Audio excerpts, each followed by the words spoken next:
تقريبا من شجرة حقيقية ولا ايه مش عارفة بس مرحبا يا أصدقاء، كيف الحال؟ يا حبينا نشارك معكم يومنا مم. عشان تتعرفوا مم. على الحياة في أمريكا بشكل تلقائي. برافو. خليته هو يعمل الانترو المرة دي اللي هو بقول لكم يعني ان انتوا تعرفوا على الحياة في امريكا بشكل تلقائي. انا اسمي سما. اسمك ايه؟ أنا كارل. صح. انا مصرية وهو امريكي، فعشان كده القناة بتاعتنا اسمها مصرية وامريكي، ومعظم فيديوهاتنا حتى الان من امريكا. الفيديو بتاعنا هيكون الجزء المسائي من اليوم، فهيبدأ بقى بإن احنا هنروح إن احنا نعمل تسوق. تمام، فقلت اخدكم بقى معانا بحيث ان انتوا تشوفوا الأجواء في المحلات عاملة ازاي.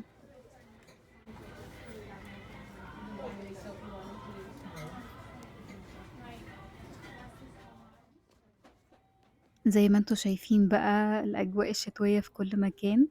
فبصوا أنا بحب جدا جدا الشتاء، بس بصراحة برضو الخريف أكتر فصلي مميز. فطبعا أنا بالنسبة للديكورات اللي أنا هشتريها وكده هركز إن أنا أشتري حاجات ما يكونش مكتوب عليها ميري كريسماس، ما يكونش فيها بابا نويل عشان ما يكونش ليها أي علاقة باحتفال ديني.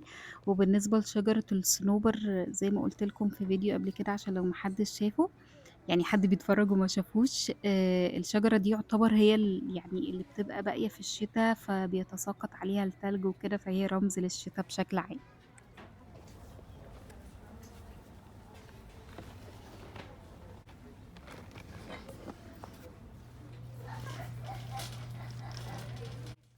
الحاجات دي للخريف بس ما قدرتش اقاوم بصراحة، عجبوني.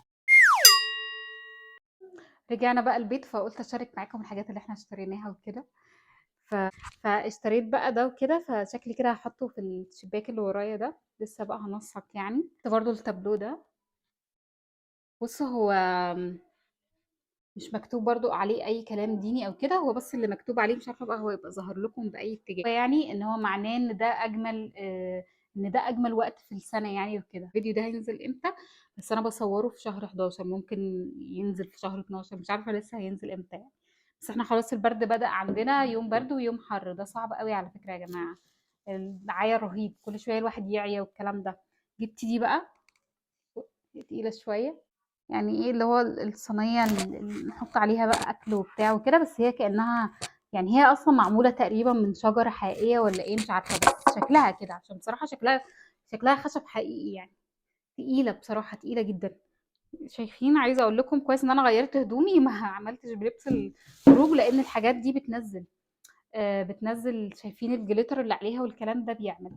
فبصوا انا عارفه ان المجات دي للخريف وكده، بس هي اصلا بصراحه نازل عليها تخفيض وكده، هستخدمها شويه وكده.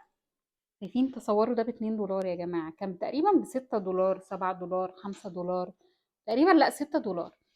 تمام، او 7 دولار يعني في الحدود دي. 8 دولار كبير قوي، بس بقى ب2 دولار، تصوروا. فبرضو جبت ده برضو للخريف وكده. شايفين ده؟ برضو ده ب2 دولار ونص، وده ب2 دولار ونص تقريبا، اه ب2 ونص. معلش بقى كارل في الخلفية بيعمل حاجات عشان أشلي، عشان يشغل أشلي وأنا بصور لكم الجزء ده. وأنا كيتو كده، فجبت البتاع ده وكده، الكوكيز وكده دي. بصوا هي بالليمون يعني بالليمون مش فيها سكر. انا بصراحه ما قدرتش امسك نفسي زي ما انتم شايفين كده مفتوحه، واكلت منها وانا في العربيه عشان كنت جعانه قوي وما فطرتش. اخر حاجه بقى جبتها النهارده اللي هو ده، هي برضو دي للخريف وكده. يعني مثلا احط فيها بقى حاجه بقى من الحاجات الخزين، بس اصلا الجو برد وعارفين لما تخبطوا في حاجه توجع اكتر. مين زي كده ايديه بتزرق من البرد. المهم يعني شايفين دي بقى من جوه. بصوا بقى خلف الكواليس الدنيا عامله ازاي. شايفين ان الحاجات بتبقى محطوطه في ورق زي ده. وهنا بقى حاجات لاشلي وازايز الميه بتاعتنا، بس عشان تعرفوا بصي الدنيا ما يعني تبقى باينه ان هو كأن مفيش حاجه والدنيا كلها مبهدله، وده الستاند والدنيا مبهدله يعني. بما اني بشارك معاكم يومنا فبتشوفوا ما وراء الكواليس. ده بقى الجهاز اللي احنا بنتحكم فيه من الحرارة للبيت يعني وكده. هي درجة الحرارة برا البيت في الوقت ده كانت حوالي كانت حوالي 3 أو حاجة زي كده أو 1 بس جوه البيت كانت 16 فأنا بقى هخليها يعني 20 وكده بحيث إن البيت يتدفى شوية. أنا كنت عملت لايف كنت قلت لكم إن أنا أصلا مش بحب جهاز التدفئة والأسباب وكده.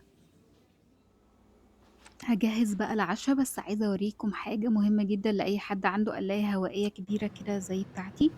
بصوا شايفين الصينية اللي بتيجي معاه دي بيكون تيفال والتيفال على فكرة التيفال للأسف مضر جدا فأنا بحط صينية عادية بدل الصينية اللي هي بتيجي معاه لأن شايفين حتى بتتقشر بسهولة واحنا بنغسلها وده خطر حتى من غير ما تتقشر للأسف خطر جدا.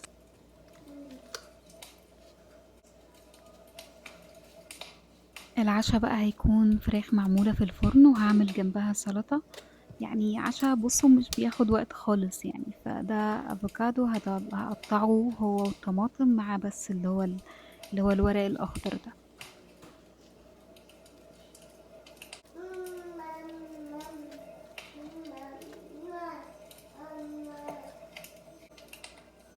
احيانا بقى لما بتكون صدور فراخ وكده بقطعها برضو واحطها في القلاية الهوائية واحطها على السلطة دي. طبعا في ايام بزود حاجات تانية بقى فلفل الوان وخيار والكلام ده على حسب المود يعني واحط بقى زيت زيتون ورشة ملح وبسيطة ونعناع ناشف بيديها طعم مميز قوي النعناع الناشف.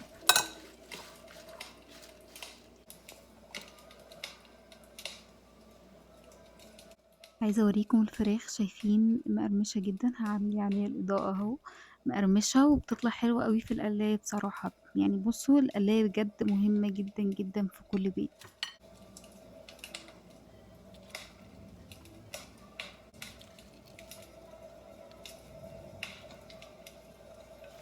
بصوا العلب دي بيكون فيها طحينة بكون مجهزة كمية واحطها في علب صغيرة بحيث اما اجي اكل تكون دايما جاهزة عندي. هاعمل بقى مشروب شوكولاتة ساخن بصوا بستخدم لبن اللوز وده كريمة طبخ وشوكولاتة بقى داكنة وكده من غير أي سكر وأنا بستخدم سكر ستيفيا ممكن تستخدموا أي سكر تحبوه. وبعدين كمان هضيف بذور الشيا وهضيف اسمه ايه ده اللي هو عارفين قرع العسل ده شوية بسيطة كده فيدي نكهة كده مميزة بقى أجواء شتوية يعني.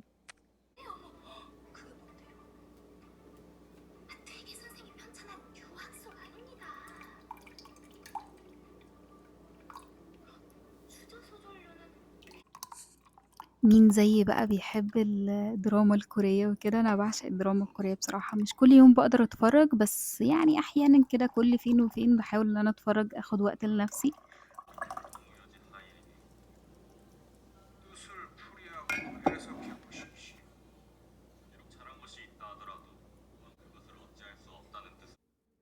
جربت بقى الكوكيز اللي أنا جبتها وكده مع مكسرات وكده بصوا يعتبر ده من آخر أيام الخريف خلاص هيخلص. رأيك ايه في الكوكيز والمشروب؟ على فكرة بترجم له وبعدين بتكلم بالعربي وبقطع الجزء اللي هو بالانجلش عشان ما اطولش عليكم. يا رأيك ايه؟ It's very nice. حبيته؟ بس أول It's مرة تضيف يا جماعة بذور الشيا it's والكلام ده it's not too وال... sweet and it's creamy. بيقول ان هو مش مسكر قوي وكريمي يعني. You like it؟ Yes. Thank you. أجلي عايزة تقتحم الموقف.